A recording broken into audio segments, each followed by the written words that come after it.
Today it snowed. A lot, actually.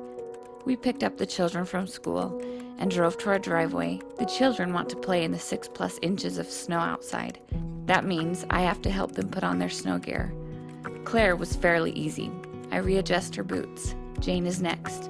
With most of her snow gear on, I just need to zip. Ollie is done, and I fix Jane's glove. Nicholas is next. He lays like a dead fish as I try to pull up his bibs. Claire asks me to zip up her coat again. I'm laughing, this time in frustration. The cold hurts my burned skin and makes me feel achy. I start dinner. 5 minutes pass. Everyone is back. My imagination sees you like a... On August 16th, 2008, my husband and I were in an airplane crash. I was in a coma for 3 months. We both survived. I am Stephanie Nielsen, and I am not my body. I loved you from the start in every single way.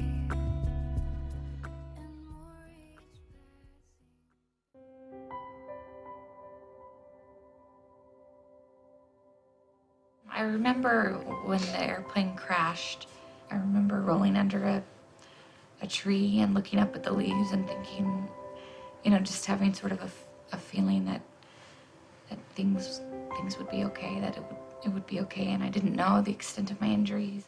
I remember the therapist working with me and challenging me to get better because they said, you need to get better and be at Stephanie's bedside when she wakes up. Their hospital rooms were definitely a sacred place because there was, miracles happening in there every day. Notes and cards from everywhere were on the walls.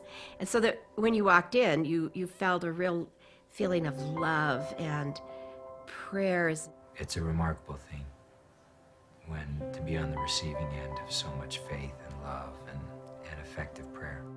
I remember waking up in the hospital. Coming out of the coma was really hard and painful. I just had the feeling that I knew that it was because of all of those prayers that I was awake and that I was going to get better. And it's one of those things that I've never felt before until this accident. Then when Stephanie was able to come out of her coma, didn't want anything to do with a computer, didn't even want to talk about a blog because she wasn't able to type or anything. Then her story evolved. I first started my blog in 2005, and I was living in New Jersey.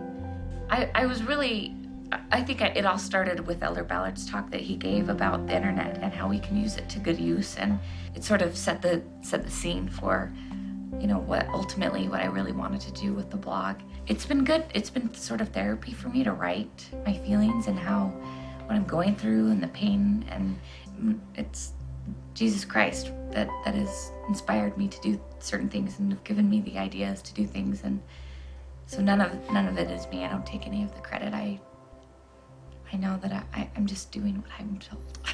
I just do it. I pray and then I get answers and then I do it.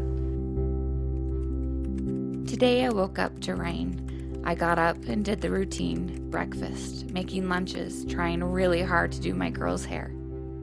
I was in the laundry room folding clothes, and I went to the closet, touching all the clothes. A wave of emotion took me over for a few minutes. I missed me again. I mourned for that woman again. I felt that familiar sadness. But then it was followed by a beautiful spiritual confirmation that this is my new life. It is good. It is oh so good. And then I felt I should bring home me, because it is still me, and those clothes will still fit. It's hard to, pick up the kids from school and all the other kids staring, or going to the grocery store. And as women, we want to be beautiful and attractive, and I struggle with that. But I also know that it's not everything. I'm just grateful that I'm here on this earth and I have the opportunity to be a mother and do the things that I love and enjoy. And I don't know, I view my role now as more divine. It's something more, not just a mother who wakes up and makes her kids food, and it's a mother who enriches and teaches about the gospel of Jesus Christ, but it's a privilege, and I see it more as a privilege than anything. To me, beauty and motherhood are one. They're the same thing. There is a plan for us, and it's a plan that will ultimately give us the greatest joy and happiness that we will ever experience. And it is only possible through Jesus Christ. And I am grateful for this trial, and it's a blessing, even though it's hard and it's challenging, and it will be for a while. It's our spiritual nature, though, to turn to our God who gave us life and has given us this mortal experience, to turn to Him for either to thank Him for the happy times or to pray for His help in the hard times. I mean, my relationship with Heavenly Father before was really good, and it still is really good, but spiritually now I have a better sense of who I am, what my divine purpose is, what I'm doing here on earth, why I'm still here. Life has a different meaning to me than it did before. It's all about your heart. There are moments in my life when I feel like my spirit is tapping my heart to remind me just why I still mortally exist. Today I had more of those tapping moments. It was in the deep brown eyes of Nicholas, laughing and tackling Jimmy over and over and over again. It was in Claire's desire to help me with anything. Today it was groceries. It was Mr. Nilsson, who I watched outside my window early this morning, ride his bike to school with the girls. Their faces beamed like they were the luckiest girls ever. And they are, including me.